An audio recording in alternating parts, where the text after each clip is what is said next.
Assalamualaikum warahmatullahi wabarakatuh. Saya Riri Dona Ratnasari SPD, calon guru penggerak Angkatan 10 Kabupaten Solok dari STN 37 Koto Gadanggugu. Pada video kali ini, saya akan mendiseminasikan aksi nyata modul 1.4 tentang budaya positif. Rancangan tindakan untuk aksi nyata saya adalah: yang pertama, latar belakang. Dilatar belakangi karena murid tidak suka peraturan karena selama ini jika mereka melakukan pelanggaran, maka akan mendapatkan hukuman dan cenderung mempermalukan dirinya. Lalu apa tujuan aksi nyata saya? Yang pertama, menciptakan murid yang merdeka dan disiplin diri yang kuat. Yang kedua, menumbuhkan budaya positif di sekolah dengan meyakini nilai-nilai kebajikan universal. Lalu apa yang saya jadikan tolak ukur dalam aksi nyata saya? Yang pertama, terbentuknya keyakinan kelas melalui kegiatan kesepakatan kelas yang dilakukan oleh guru dan siswa. Yang kedua, siswa mampu menerapkan dan menjalankan keyakinan kelas yang telah dibuat. Lini masa tindakan atau langkah-langkah tindakan yang telah saya lakukan. Yang pertama, saya menghadap kepala sekolah untuk meminta izin mendiseminasikan tentang budaya positif kepada rekan guru. Kemudian saya mengumpulkan rekan guru untuk menghadiri diseminasi pemahaman materi budaya positif. Kemudian berkoordinasi dan berkolaborasi dengan guru kelas untuk membuat keyakinan kelas di masing-masing kelas. Lalu dukungan yang saya butuhkan adalah dukungan dari kepala sekolah, rekan guru, dan murid agar tindakan yang telah disusun dapat berjalan dengan lancar dan menyeluruh. Kemudian sarana dan prasarana untuk menumbuhkan budaya positif di sekolah. Dan yang ketiga, orang tua siswa dalam melakukan budaya positif di rumah. Berikut ini adalah kegiatan diseminasi di sekolah tentang penyebaran pemahaman dan pengalaman budaya positif. Selamat menyaksikan modul budaya positif, dan kita akan kupas satu-satu. Yang pertama itu ada perubahan paradigma belajar, yang kedua ada disiplin positif, yang ketiga ada kebutuhan dasar manusia, yang keempat ada motivasi perilaku manusia, yang kelima posisi kontrol restitusi, yang keenam keyakinan kelas, dan yang terakhir segitiga restitusi. Kita bahas dulu yang pertama, yaitu pembelajaran dengan paradigma baru. Pembelajaran dengan paradigma baru dirancang berdasarkan prinsip pembelajaran yang berdiferensiasi, sehingga setiap siswa belajar sesuai kebutuhan dari tahap perkembangannya untuk mewujudkan profil pelajar Pancasila. Seperti yang kita ketahui, ada beberapa elemen dari profil pelajar Pancasila itu. Yang pertama, beriman dan bertakwa kepada Tuhan Yang Maha Esa, dan berkebinekaan global, bergotong royong, kemudian kreatif, bernalar kritis, dan mandiri. Selanjutnya, disiplin positif. Dalam budaya kita, makna disiplin adalah sesuatu yang dilakukan seseorang pada orang lain untuk mendapatkan kepatuhan. Kita cenderung menghubungkan disiplin dengan ketidaknyamanan. Kita sebagai pendidik, tujuan kita adalah menciptakan anak-anak yang memiliki disiplin diri, sehingga mereka bisa berperilaku dengan mengacu pada nilai-nilai kebajikan universal dan memiliki motivasi intrinsik, bukan ekstrinsik. Kemudian disiplin positif adalah salah satu cara penerapan disiplin yang bertujuan untuk menumbuhkan kesadaran serta membudayakan anak untuk melakukan sesuatu tanpa sogokan, ancaman, maupun hukuman. Selanjutnya, kebutuhan dasar manusia. Ada 5 kebutuhan dasar manusia. Yang pertama, untuk bertahan hidup. Yang kedua, kasih sayang dan rasa diterima. Yang ketiga, penguasaan. Yang keempat, kebebasan. Dan yang kelima, kesenangan. Lanjut, motivasi perilaku manusia. Motivasi merupakan dorongan yang timbul dari diri seseorang secara sadar atau tidak sadar untuk melakukan tindakan untuk tujuan tertentu. Ada 3 motivasi perilaku manusia. Yang pertama, menghindari ketidaknyamanan atau hukuman. Nah, murid kita melakukan disiplin diri karena ia takut dihukum. Ini merupakan motivasi ekstrinsik. Nah, pada umumnya murid-murid kita seperti ini. Mereka hanya takut dihukum. Misalnya kita tanya, kenapa tidak mengerjakan PR? Kenapa kita tidak mengerjakan tugas? Mereka tidak dari dalam dirinya ingin mengerjakan tugas, tapi cuma karena takut dihukum. Nah, lanjut. kemudian mendapatkan imbalan atau penghargaan dari orang lain. Nah, murid melakukan disiplin diri karena ingin mendapatkan imbalan. Ini merupakan motivasi ekstrinsik. Dia tidak menghiraukan apakah dengan cara mencontek, dengan cara menyuruh temannya mengerjakan tugasnya, karena dia hanya ingin mendapatkan imbalan. Nah, kemudian menghargai nilai-nilai kebajikan diri sendiri. Murid melakukan disiplin diri karena ia sadar akan nilai kebajikan dirinya. Ini merupakan motivasi intrinsik. Nah, dia sadar karena dia mengerjakan PR itu adalah dia sadar secara dia hanya untuk mendapatkan nilai, bukan untuk mendapatkan hukuman ataupun karena ingin mendapatkan penghargaan. Lanjut, konsep disiplin dengan identitas gagal. Sudah disiplin tapi gagal. Kenapa gagal? Karena disiplin itu dipaksanya dengan cara hukuman. Hukuman itu ada dua, yaitu antara hukuman fisik dan hukuman non fisik. Nah, kedua hukuman itu sama-sama menyakitkan. Nah, hukuman fisik kita yang disakiti atau fisik siswa yang disakiti. Kemudian hukuman non fisik dengan kata-kata misalnya. Nah, hati siswa disakiti atau perasaan siswa yang disakiti. Kemudian hukuman itu membuat tidak nyaman dan murid merasa takut. Nah, hukuman juga bersifat memaksa. Hukuman juga merupakan murid menyembunyikan kesalahannya karena dia takut dihukum. Dia sudah jelas-jelas salah, karena takut dihukum, mereka menyembunyikan kesalahannya. Kemudian murid jadi rendah diri. Kenapa murid jadi rendah diri? Karena kalau kita menghukumnya dalam bentuk klasikal, ketika dalam kelas kita menghukum murid, nah dia akan menjadi rendah diri, mungkin karena malu dengan teman-temannya. Lanjut, gagalnya karena penghargaan. Nah, penghargaan ini bagus, tapi penghargaan yang berlebihan itu tidak bagus. Nah, karena penghargaan itu tidak efektif, kenapa? Karena bisa merusak hubungan. Nah, bisa menimbulkan sifat iri antara teman sekelasnya mungkin, atau kita sesama guru juga bisa menimbulkan sifat iri kalau mengadakan penghargaan secara berlebihan. Kemudian mematikan kreativitas. Nah, mematikan kreativitas ini contohnya anak-anak itu dia mengharapkan penghargaan, dia tidak lagi ingin membuat sesuai dengan kemampuan dirinya sendiri. Seperti kita mencontek tadi, dia ingin mendapatkan penghargaan, dia melakukan segala cara supaya dapat untuk mendapatkan penghargaan. Kemudian menghukum dengan sistem ranking. Nah, mungkin inilah alasan kenapa kurikulum Merdeka, kurikulum 2013 tidak lagi mencantumkan ranking di rapor. Karena menghukum dengan sistem ranking itu bisa menghukum. Kenapa menghukum? Bisa jadi orang tua siswa, salah seorang siswa itu menargetkan anaknya harus ranking 1 atau ranking 2. Tahu-tahu anaknya tidak mendapatkan ranking. Nah, dengan demikian si anak tadi dia akan merasa terhukum karena dia tidak bisa memenuhi kriteria yang ditetapkan oleh orang tuanya di rumah. Itu sebabnya mungkin karena sistem perankingan itu bersifat menghukum. Kemudian merampas hak menghargai dirinya. Dia tidak lagi menghargai kemampuan dirinya. Dia hanya ingin semata-mata mendapatkan penghargaan. Dia tidak lagi menyadari dia mampu atau tidak, tapi dia tidak lagi menghargai dirinya. Lanjut, konsep disiplin dengan identitas sukses. Kalau tadi dengan identitas gagal, nah sekarang dengan identitas sukses. Nah, untuk kedisiplinan supaya sukses, yang pertama dengan konsekuensi. Konsekuensi ini penguatan jangka panjang, kemudian perlu monitoring berkelanjutan, murid menghormati peraturan, stimulus respon, dan kehilangan waktu untuk merenungi kesalahan.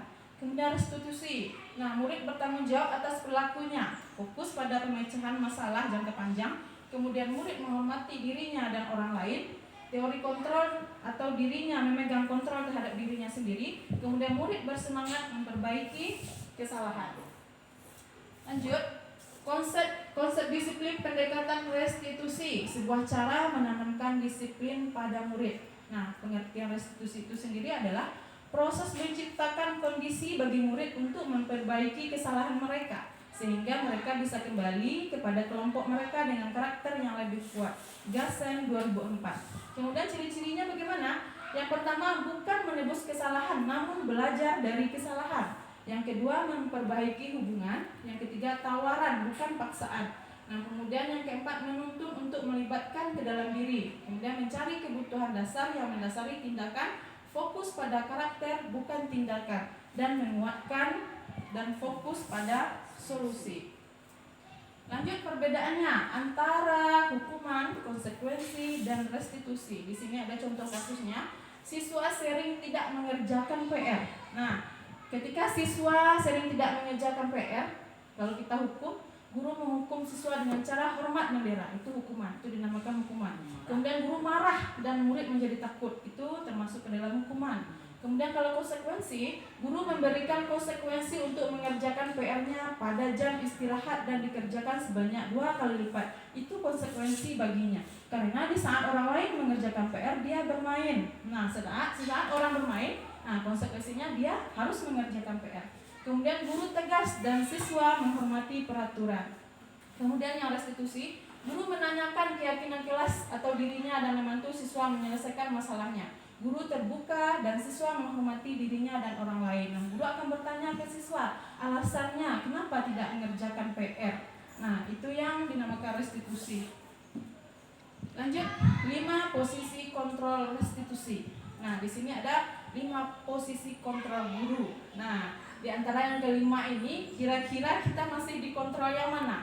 Yang pertama itu penghukum, yang kedua pembuat rasa bersalah, yang ketiga teman, dan yang keempat pemantau, yang kelima manajer. Nah, seharusnya guru itu memiliki posisi kontrol sebagai seorang manajer, tapi itu yang sulit bagi kita. Kita masih dalam posisi yang nomor 1 dan yang nomor 2. Kita masih sering melakukan menghukum ke siswa, dan kita juga sering membuat siswa merasa bersalah dengan apa yang dilakukannya. Nah, tapi kita akan coba pelan-pelan untuk kita sampai ke posisi manajer tersebut. Kita belajar bersama. Lanjut. Ini contoh perbedaan 5 posisi kontrol yang tadi. Ada contoh kasusnya, siswa tidak memakai atribut lengkap saat upacara bendera. Kalau penghukum, posisi kontrol guru sebagai penghukum itu, guru akan mengatakan pada siswa patuhi aturan sekolah dan berdiri di depan barisan. Nah, itu guru sedang menghukum siswa. Kemudian ketika guru sebagai posisi kontrol pembuat rasa bersalah, dia akan mengatakan, berapa kali Bu Guru harus memberitahu kamu, Bu Guru kecewa sama kamu. Nah, dengan perkataan begitu, siswa tadi akan merasa bersalah. Kemudian posisi kontrol sebagai teman. Nah, guru itu akan mengatakan, ayolah yang tertib, buat Bu Guru bangga. Kali ini tidak apa kamu salah. Kemudian sebagai pemantau, guru akan mengatakan, kamu sudah melanggar apa peraturan dan konsekuensinya. Kemudian yang sebagai manajer, apakah kamu tahu kesalahanmu? Kira-kira bagaimana kamu memperbaiki kesalahanmu? Nah, ditanya kenapa dia tidak membawa atribut saat upacara, lalu apa yang akan dia lakukan untuk menebus kesalahannya? Itu yang manajer. Lanjut, keyakinan kelas. Nah, setiap kita seharusnya membuat keyakinan kelas. Kenapa? Kenapa tidak peraturan kelas saja?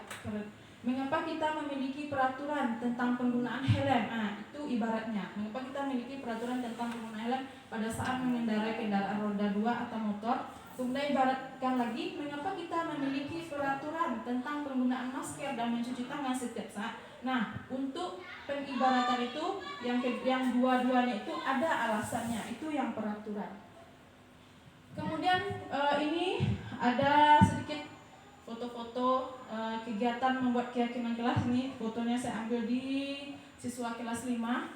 Nah, foto yang pertama itu mendiskusikan tentang keyakinan kelas. Nah, keyakinan kelas itu apa saja yang akan kita sepakati di kelas. Nah, keyakinan kelas ini berbentuk kalimat positif dan berbentuk kebajikan universal. Apa itu kebajikan universal? Nah, kebajikan yang misalnya tanggung jawab. Nah, kalau tanggung jawab itu apa-apa saja yang termasuk ke tanggung jawab. Nah, misalnya mengerjakan PR, misalnya apalagi pokoknya tidak kita buatkan sedetail-detailnya. Kita yang buatkan saja yang universalnya. Kemudian di foto yang kedua, siswa menuliskan keyakinan kelas untuk disepakati. Kita meminta siswa itu sendiri, kira-kira mereka maunya keyakinan kelas seperti apa. Nah, kemudian siswa menempelkan keyakinan kelas yang mereka buat.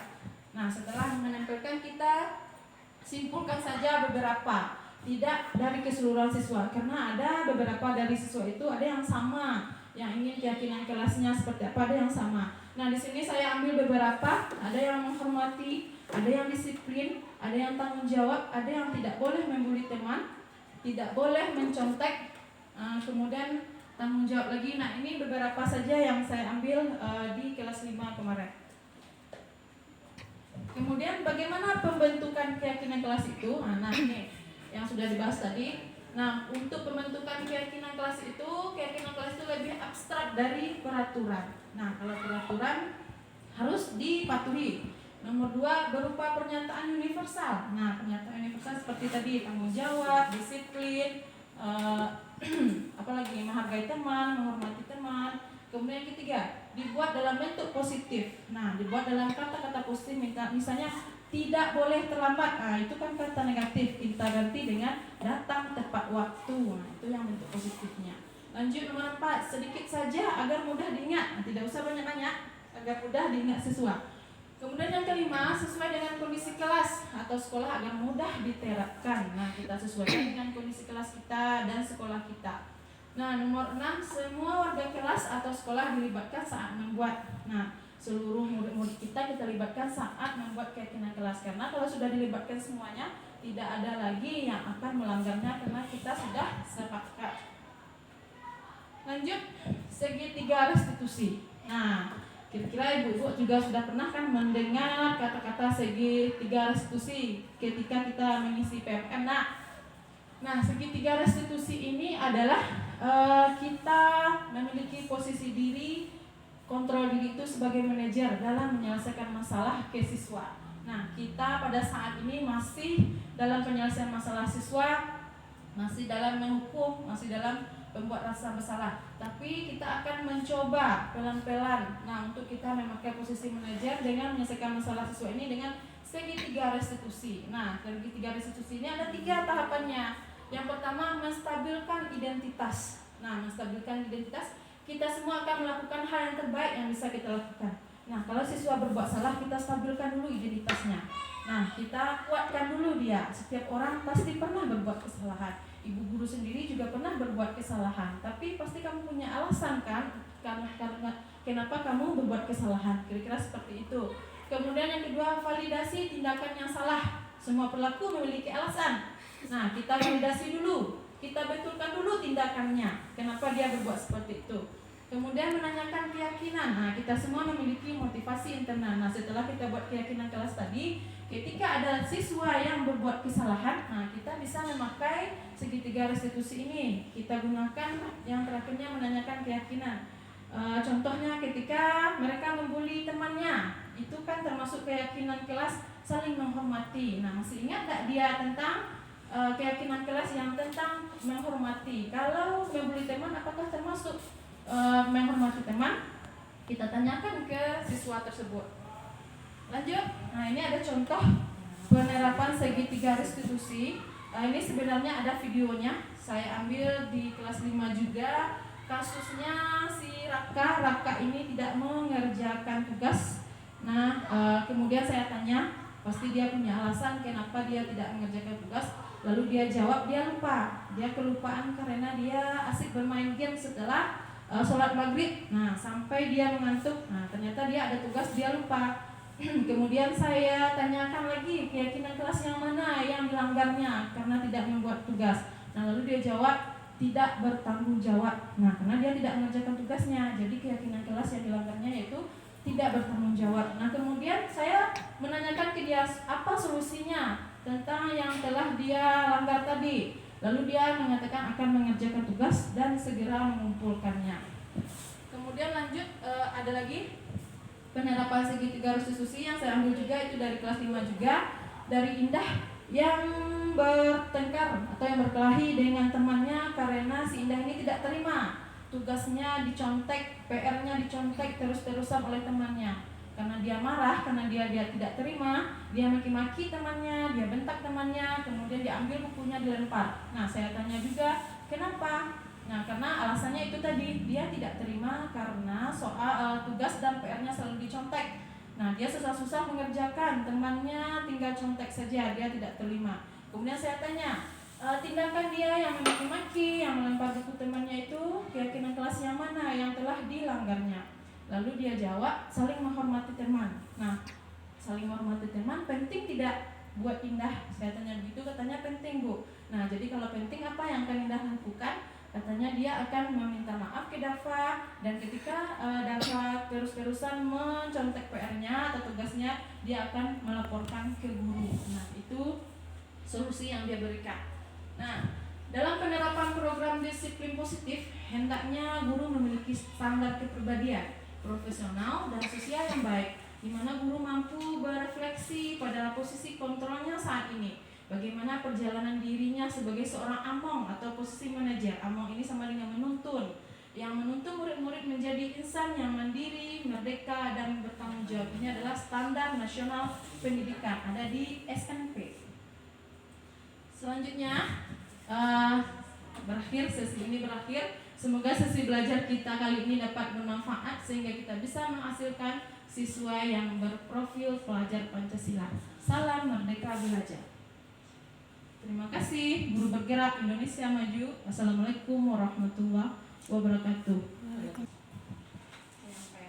Terima kasih atas penyampaian yang telah diberikan oleh Ibu Riri Ratnasari. Mudah-mudahan apa yang beliau sampaikan dapat kita terapkan dalam proses pembelajaran kita nantinya. Nah, pada kesempatan selanjutnya kami mohon kalau ada tanggapan dari Bapak dan Ibu Guru, dipersilakan. Ya, kepada Ibu Elmidewita dipersilakan. Terima kasih atas waktu yang diberikan. Pertama tentang apa tadi?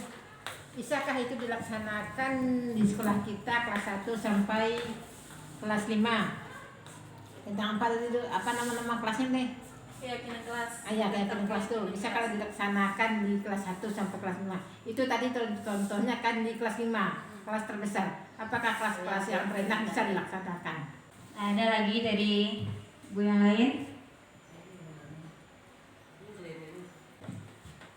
Assalamualaikum warahmatullahi wabarakatuh. Baiklah, saya di sini tadi agak ragu tentang masalah hukuman untuk para siswa. Jadi saya mau menanyakan gimana caranya atau solusinya jika anak melakukan kesalahan, apa harus dilakukan dengan hukuman atau dengan cara yang lain? Sekian, terima kasih. Baiklah, nah langsung saja akan dicoba beri jawaban oleh Ibu Riri Ratnasari. Baik, terima kasih kepada Ibu Elmidewita dan Ibu Leni yang telah memberikan tanggapan atau pertanyaan tentang yang telah saya presentasikan tadi. Ibu Elmidewita menanyakan tentang keyakinan kelas. Nah, keyakinan kelas apakah bisa diterapkan dari kelas 1 sampai kelas 5? Dan mengingat tadi contohnya hanya kelas besar atau kelas tinggi saja. Nah, itu tergantung ke gurunya. Apakah gurunya bisa memposisikan dirinya sebagai manajer tadi? Nah, ketika guru sudah bisa memposisikan dirinya sebagai manajer, nah insya Allah walaupun anak kecil-kecil, anak yang besar, nah insya Allah bisa kita terapkan. Tergantung gurunya memposisikan dirinya di posisi yang mana. Tadi kan ada 5 posisi kontrol guru. Ada yang sebagai penghukum, ada yang pemantau, teman, pembuat rasa bersalah, kemudian ada sebagai manajer. Nah, sebaiknya kan guru memposisikan dirinya sebagai manajer. Ketika guru memposisikan dirinya sebagai manajer, insya Allah keyakinan kelas di kelas 1 pun bisa diterapkan, di kelas TK pun bisa diterapkan. Kalau gurunya bisa memposisikan diri sebagai manajer dan memanage siswa. Terima kasih Ibu. Ada tanggapan lagi tentang jawaban yang saya berikan? Apakah harus diterapkan sistem apa tadi kan? Keyakinan kelas itu dari kelas 1 sampai 5 oleh guru penggerak ini, apa harus dilaksanakan oleh guru kelas atau guru kelas? Guru kelas lah. Guru kelas. Iya, jawabannya ya. Sebaiknya setiap kelas menerapkan keyakinan kelas. Nah, kalau kita sebelum-sebelumnya kan tidak ada keyakinan kelas seperti yang saya pelajari di pendidikan guru penggerak ini. Nah, ternyata setiap kelas kita awal-awal tahun pelajaran kita sebaiknya membuat keyakinan kelas dulu. Nah, supaya kelas kita nantinya bisa menjadi kelas yang anak-anaknya bisa tertib dalam segala hal. Berarti harus bagi guru kelas, nanti guru mata pelajaran mengikuti apa peraturan kelasnya. Ya, guru mata pelajaran bisa mengikuti atau guru mata pelajaran pun boleh membuat keyakinan sendiri di kelas itu sebagai mata pelajaran yang diampunya. Boleh. Tidak harus menggunakan yang ada di kelas itu saja. Kadang kan kita berbeda-beda pendapatnya, guru kelas dan guru bidang studi lain berbeda pendapatnya. Nah, jadi boleh guru kelas lain. Kalau di SMP kan guru kelasnya jarang masuk. Nah, kalau di SMP kan itu setiap guru mata pelajaran membuat keyakinan kelasnya di kelas yang diajarnya atau di mata pelajaran yang diampunya di setiap kelas. Terima kasih. Kemudian jawaban dari Ibu Leni tadi, apa tadi Bu? Apakah siswa harus dihukum? Apakah siswa tidak ada solusi lain selain dari hukuman? Ya, nah siswa itu makanya kita tadi harus memposisikan, kembali lagi ke posisi kontrol guru tadi. Nah itu makanya kita harus memposisikan guru sebagai manajer. Kalau kita sebelum-sebelumnya saya sendiri itu masih sebagai penghukum dan sebagai rasa bersalah. Nah, tapi kita akan coba memposisikan diri kita mungkin sebagai teman dulu, kalau tidak langsung sebagai manajer, sebagai teman dulu. Nah, kemudian bisa sebagai pemantau, kita sebagai manajer. Nah, kita tidak harus menghukum siswa, kita bisa berbicara ke siswa dari hati ke hati dengan keyakinan kelas yang kita buat tadi. Kalau kita sudah buat keyakinan kelas, siswa yang melanggar, siswa yang tidak mematuhi keyakinan kelas tadi, mereka akan merasa bersalah sendiri dan akan membuat solusi sendiri di kelasnya atau dengan dirinya sendiri. Itu yang dinamakan posisi kontrol tadi, posisi kontrol diri sendiri oleh siswa. Dia akan memberikan solusi sendiri. Kita tidak membuat solusi, bukan kita yang membuat solusi. Oh, kamu harus mengerjakan ini 2 kali lipat, kamu harus berdiri di depan bendera. Tidak kita yang membuat solusi, tapi kita kembalikan ke dia. Maunya dia apa? Kalau dia tidak mengerjakan PR, solusinya supaya tugasnya tetap masuk, nilainya tetap ada, apa yang dia inginkan. Katanya dia tadi, kalau contoh tadi kan dia akan segera mengerjakan dan mengumpulkannya. Ya, jadi itu solusi dari dalam dirinya sendiri, bukan kita yang harus menekankan kamu harus ini, kamu harus itu. Nah, bukan kita yang menekankan. Ya, bukan tidak dengan paksaan, tapi yang keluar dari dalam dirinya sendiri, yang dari dalam intrinsik tadi. Nah, kira-kira seperti itu jawabannya Ibu Leni. Masih ada tanggapan? Terima kasih.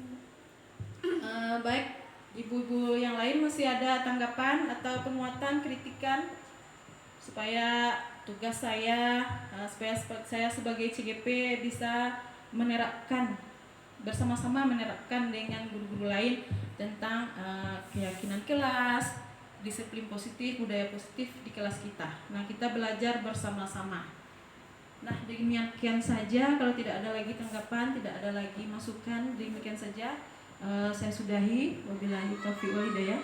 Wassalamualaikum warahmatullahi wabarakatuh. Kita kembalikan dulu ke moderator.